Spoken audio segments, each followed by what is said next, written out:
In the winter of 208 AD, somewhere on the Yangtze River, a thick fog rolled in before dawn. On the northern bank, Cao Cao's soldiers heard something coming through the darkness, the sound of drums, the creaking of boats. Something was moving toward them through the fog, and they couldn't see what it was. They did what any soldier would do. They fired. Thousands of arrows poured into the darkness, wave after wave, until the drums stopped and the creaking faded back into the fog. When the sun rose and burned the mist away, Cao Cao's men saw what they had been shooting at. Boats, packed with straw, drifting back across the river, bristling with over 100,000 arrows, and on the lead boat, a single figure in scholar's robes was laughing. His name was Zhuge Liang. He was 27 years old, and he had just stolen an army's ammunition using nothing but fog, drums, and his precise understanding of how fear makes men act. It would not be the last time. Zhuge Liang is remembered as the greatest strategist in Chinese history. He predicted the three kingdoms before they existed. He built the alliance that stopped Cao Cao's million-man army. He outthought every general who ever faced him. He invented technology to solve problems no army had solved before. He was never wrong. So why did he lose? Before Zhuge Liang, there was someone else. Liu Bei was running out of road. For years, he had been the man who refused to give up. Royal blood with nothing to show for it. No territory, no resources, no army worth speaking of. Just a name, and the loyalty of men who believed that name still meant something. He had won battles, small ones, brilliant ones. At Bowang, his advisor Xu Shu had helped him outthink Cao Cao's vanguard, luring their commanders into a fire trap, turning terrain into a weapon. For a moment, it felt like things might actually change. Then Cao Cao did what Cao Cao always did. He didn't match Liu Bei's tactics. He simply arrived with more men than tactics could solve. In the chaos of Changban, Xu Shu's mother was captured by Cao Cao's forces. Xu Shu was a filial son. In ancient China, that meant everything. When word reached him that his mother was taken, he had no choice. He told Liu Bei he was leaving. What Xu Shu didn't know, couldn't know, was that the letter he'd received wasn't from his mother at all. One of Cao Cao's advisors had spent months befriending her, learning the precise strokes of her handwriting, then forged a letter in her name, begging her son to come. Xu Shu rode through the night to reach her. When he arrived, his mother took one look at him and understood immediately what had happened. She didn't weep, she raged. "You have abandoned the light and embraced the darkness," she told him. "You are a truly stupid man." Shortly after, she hanged herself. Xu Shu stayed in Cao Cao's camp, but he made one promise. He would never give Cao Cao a single piece of advice. Not one strategy, not one word of counsel. His body was in Cao Cao's camp. His heart never left. And as he rode away from Xinye for the last time, he suddenly turned his horse around, rode back, and told Liu Bei one thing. "There is a man in the hills of Longzhong. You need to go to him, and you need to go yourself." Liu Bei watched his best advisor disappear down the road. He had no army, no territory. Cao Cao's million men were somewhere to the north and getting closer. Desperate men believe desperate things. Liu Bei went. The hills of Longzhong were quiet in winter. A narrow path wound through bamboo groves up to a modest farmhouse. No banners, no guards. No sign that anything remarkable had ever happened here. Liu Bei had made this journey 3 times. The first time, Zhuge Liang wasn't home. The second time, a snowstorm. His brothers begged him to turn back. He refused. The third time, Zhuge Liang was home, but asleep. Liu Bei stood outside in the cold and waited. He didn't send a messenger, didn't announce himself. The man who claimed descent from the Han emperors, who had fought Cao Cao's armies, who had survived Changban, who had watched his best advisor ride away into the north, stood in the snow outside a farmer's door and waited for him to wake up. When Zhuge Liang finally came to the door, he was 26 years old. He had never commanded an army, never held political office, never fought a single battle. What he had done was think. For years in those quiet hills, while China tore itself apart outside, Zhuge Liang had been reading, studying, watching, mapping the movements of every warlord, every army, every river and mountain pass in the empire. Not because anyone asked him to, but because a mind like his couldn't help it. Liu Bei sat down across from him and asked a simple question. How do we restore the Han dynasty? Zhuge Liang didn't hesitate. He spread a map across the low table between them and began to describe the next 30 years. The north belongs to Cao Cao, too powerful to fight directly. The east belongs to Sun Quan, too established, too defended by the Yangtze River. But the west, Shu, that is where you build. Take Jing province, take Yi province, form an alliance with Sun Quan, survive long enough. Then, when the moment comes, strike north. 3 kingdoms, not one empire, not yet, 3 kingdoms first. Liu Bei listened to a 26-year-old farmer describe exactly how the next 3 decades would unfold. Every word came true. What Liu Bei didn't know was that Cao Cao's own court had already heard about this man. When Shu Shu arrived in their camp, Cao Cao had asked him directly, "What is Zhuge Liang like?" Shu Shu thought for a moment. "I am a firefly," he said. "He is the full risen moon." Even the most powerful court in China was paying attention to a farmer in the hills of Longzhong. When Liu Bei finally rose to leave, he turned in the doorway, the map still spread across the table, the fire still burning low. He asked Zhuge Liang one more thing. Not about strategy, not about armies or rivers or mountain passes. He asked him to come. Zhuge Liang looked at the farmhouse he had built with his own hands, the quiet hills he had lived in for a decade, the life he had chosen precisely because the world outside had become something worth staying away from. Then he picked up his white feather fan and walked out the door. Zhuge Liang's first move was his most audacious. Liu Bei had no army worth speaking of. Cao Cao was marching south with 1 million men and a simple message: submit or be destroyed. Sun Quan held the Yangtze River and had every reason to surrender rather than fight. Zhuge Liang walked into Sun Quan's court alone. No army behind him, no leverage, nothing but words and the absolute certainty that he already knew how this conversation would end. He didn't beg for an alliance. He didn't flatter Sun Quan. He simply laid out the mathematics, quietly, precisely, of what would happen to Sun Quan the moment he surrendered. Sun Quan drew his sword, cut the corner off his own table, and told his court that anyone who mentioned surrender again would share the table's fate. The alliance was formed. There was one problem nobody could solve. It was winter. The wind blew from the northwest, directly towards Sun Quan's fleet. Fireships launched against Cao Cao would simply turn around and burn the men who sent them. Every commander in the Allied camp understood this. It was the one thing Cao Cao felt certain about. Zhuge Liang told them the wind would change. Not eventually, not possibly. On a specific night, to a southeastern direction. He was so certain he performed a ritual on a platform by the river. 3 days of ceremony, incense, prayer, while Zhou Yu watched from a distance and said nothing.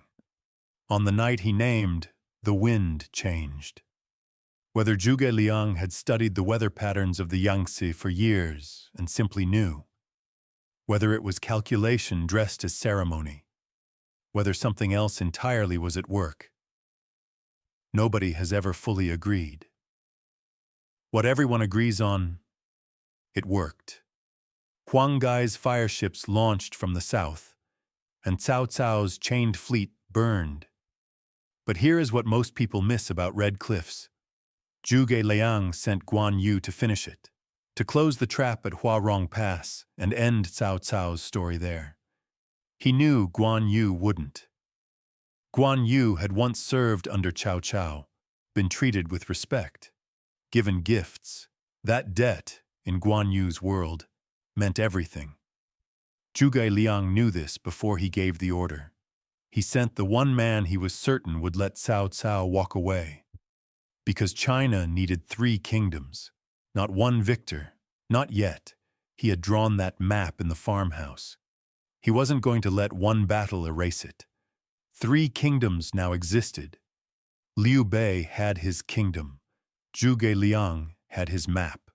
And before he could look north, he had to secure the south. The Nanman tribes under their king Meng Huo had been raiding Shu's southern borders for years, burning villages, cutting supply lines, disappearing back into the jungle before any army could catch them. Every time Shu turned its attention north, the south bled. Zhuge Liang needed it to stop, permanently. Most generals would have crushed the rebellion and moved on. Zhuge Liang captured Meng Huo, then released him. Meng Huo came back with more men. Zhuge Liang captured him again, released him again, 7 times. 7 times Zhuge Liang's forces caught Meng Huo. 7 times they let him go. Each time Meng Huo returned more furious, and each time Zhuge Liang waited, with the patience of a man who understood that a defeated enemy stays defeated only as long as you're watching him. But a man who chooses to stop fighting chooses it forever. On the 7th capture, Meng Huo had nothing left to say. He knelt, and he meant it. 7 times captured, he said. 7 times released. You have a face of iron, but a heart of kindness. I will not rise against you again. The South was secured, not through slaughter, through understanding precisely what it would take to make a man genuinely stop. Zhuge Liang understood people the way other generals understood terrain. He knew what every man in the room was going to do before they did it. He knew what Cao Cao's soldiers would fire at in the fog. He knew Sun Quan would cut his table. He knew Guan Yu would move aside at the pass. He knew Meng Huo would kneel on the 7th time. He was never wrong about people. The question was never whether his mind was sharp enough. The question was whether the world would give him enough time. While Zhuge Liang was reshaping the South, a quiet man in Cao Cao's court was watching. His name was Sima. Cao Cao kept him close but never fully trusted him. There was something in him that brilliant men recognized and cautious men feared, a quality of mind that was difficult to measure and impossible to ignore. Cao Cao gave him enough rope to be useful, never enough to be dangerous. Sima Yi understood this, and he did something very few brilliant men are capable of. He waited, not restlessly, not impatiently, with the genuine unhurried calm of a man who had looked at the same China Zhuge Liang was looking at, and drawn completely different conclusions. Zhuge Liang saw a weakening Shu Han and felt urgency. Every year that passed was a year the gap widened. He had to move, had to strike. Sima Yi looked at the same situation and felt something else. Patience. If Shu was the weakest kingdom, it would exhaust itself trying to overcome that weakness. All Sima Yi had to do was outlast the man driving it. Let the mountains and the supply lines do what no army could. Don't fight Zhuge Liang. Survive him. He would serve Cao Cao, then his son, then his grandson. 3 generations of rulers, each one suspicious of him, none of them able to do without him. He would eventually influence the fate of all three kingdoms in ways nobody watching him in that court could have predicted. But not yet. Two minds, one era, and only one of them understood that time itself was a weapon. 4 years after Liu Bei's death, Zhuge Liang sat down and wrote a letter to Liu Shan before his first northern campaign. It is one of the most famous documents in Chinese history, the Chu Shi Biao, the memorial on going to war. He didn't write about strategy. He wrote about duty, about grief, about the weight of a promise made to a dead man. "I was a common man," he wrote, "living in retirement. I would have been content to preserve my life in these troubled times and ask no fame from the lords. But the late emperor did not think me lowly. He visited me 3 times. He entrusted me with his affairs. From that moment I was moved and vowed to repay him with my life." Then he marched. What followed were 6 years of campaigns that have no clean summary. 6 expeditions into the mountains between Shu and Wei, each one beginning with hope, each one ending with withdrawal, not defeat in battle, but the grinding reality of supply lines that couldn't sustain an army through those passes long enough to force a decisive engagement. The mountains were the real enemy. Not Sima Yi, not Wei's armies, the Qinling Mountains separating Shu from the north. Brutal, ancient, indifferent. Every road through them was too narrow, too long, too difficult to keep an army fed across. Zhuge Liang understood this better than anyone. So he did what Zhuge Liang always did when he encountered a problem nobody had solved. He invented his way around it. The wooden ox, a mechanical transport device designed specifically to move grain through mountain terrain that wheeled carts couldn't navigate. It walked on 4 legs. It didn't tire. It didn't need to eat the grain it was carrying. Historians still debate exactly how it worked. But what they recorded is this. During the 4th Northern Expedition, supply lines that had collapsed on every previous campaign held. Grain reached the front. The army stayed fed. Zhuge Liang won the Battle of Mount Qi, his most significant northern victory, because his soldiers weren't starving while they fought. What everyone agrees on, it worked perfectly. He had looked at the one problem that kept ending his campaigns and built a solution from scratch. The man who could see 30 years into the future turned out to also be an engineer. But even the wooden ox couldn't solve the fundamental arithmetic. Shu was still the smallest kingdom.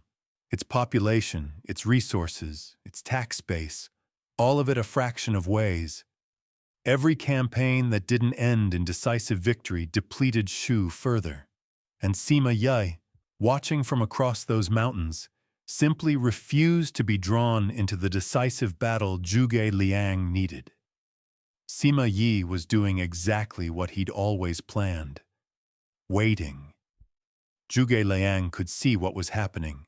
He pushed harder, marched longer, drove himself and his armies through those passes again and again, because stopping meant accepting what the arithmetic already said. During the first expedition, Sima Yi made his move. 150,000 Wei soldiers advancing toward the city of Xicheng.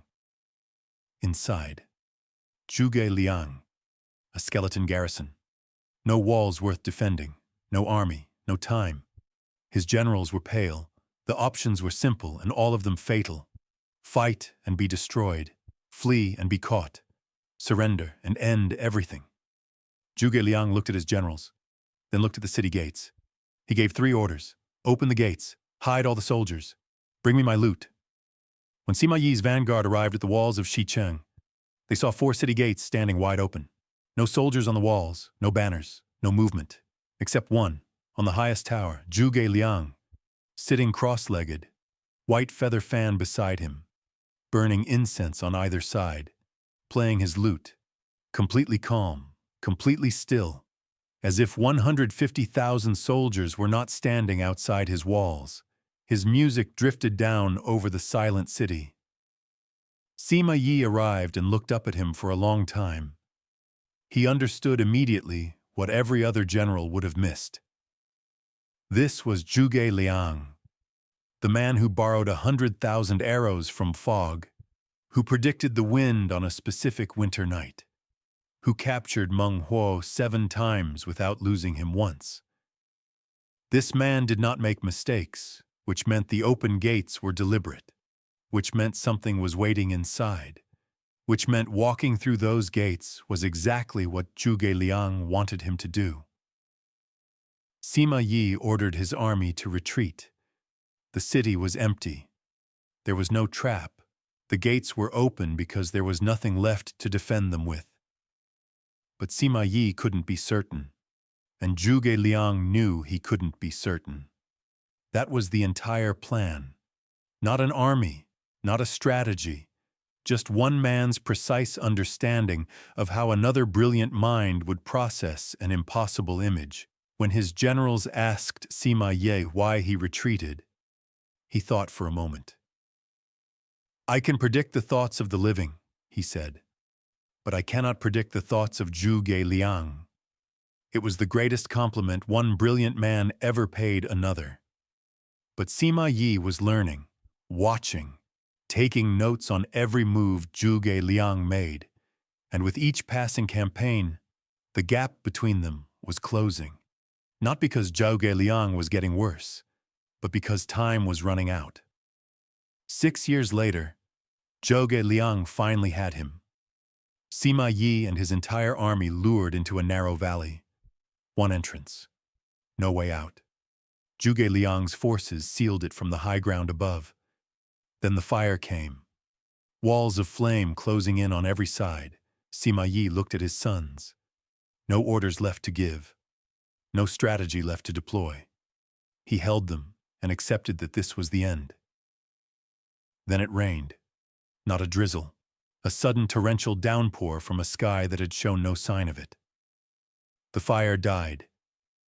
Sima Yi walked out of the valley alive. Zhuge Liang watched from the hills above.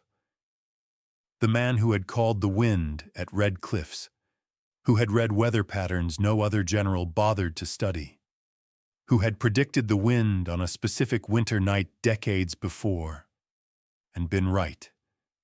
He had not seen this coming. A note regarding this. This is mentioned in the Romance of the Three Kingdoms, the romanticized version of this story that has endured for over 700 years. In it, Zhuge Liang finally cornered him, and this is the version people chose to remember and pass down. He said 8 words. Man proposes, heaven disposes. Then he wept.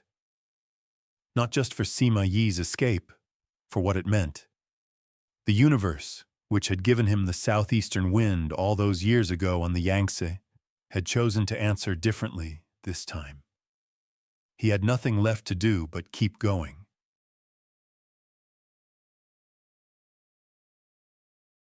By his 5th and final northern expedition, the people closest to Zhuge Liang could see what he was trying not to show.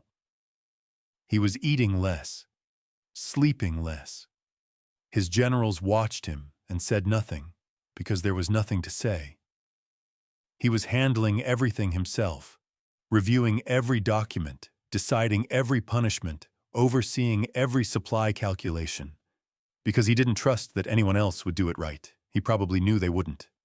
He was probably correct.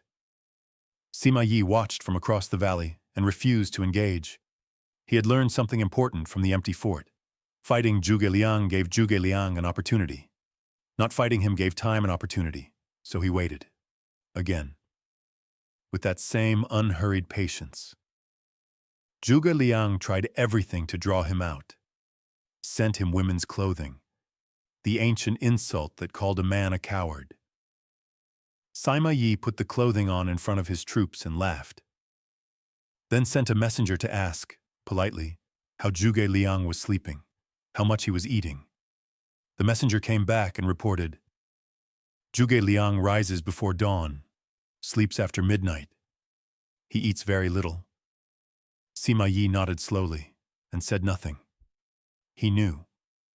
There is a story, whether true or embellished nobody can fully say, that Zhuge Liang attempted a ritual in those final weeks, a ceremony to extend his life by 12 years. 49 lamps arranged in a formation. If the master lamp burned for 7 nights without being extinguished, 12 more years. For 6 nights it burned. On the 7th, a general burst into the tent with urgent news. The wind from his entrance extinguished the flame. Zhuge Liang looked at the dead lamp for a long moment, then said quietly, "My fate is decided." He died on campaign, at Wuzhang Plains, in the autumn of 234, still trying, still north of those mountains he had spent 6 years trying to cross. He was 54 years old when news reached Sima Yi that Zhuge Liang was dead. He rode to the Shu camp to see for himself, walked through the formations Zhuge Liang had built, studied the supply arrangements, the troop positions, the defensive configurations. Then he said something that has been recorded ever since. He was the greatest genius of our age, not a rival, not an enemy, the greatest genius of our age. From the man who beat him, he was gone. The campaigns were over. Shu Han would survive him by less than 30 years. So why did he lose? He didn't lose because he was wrong. He was never wrong. He lost because he was right about everything, except whether it was possible.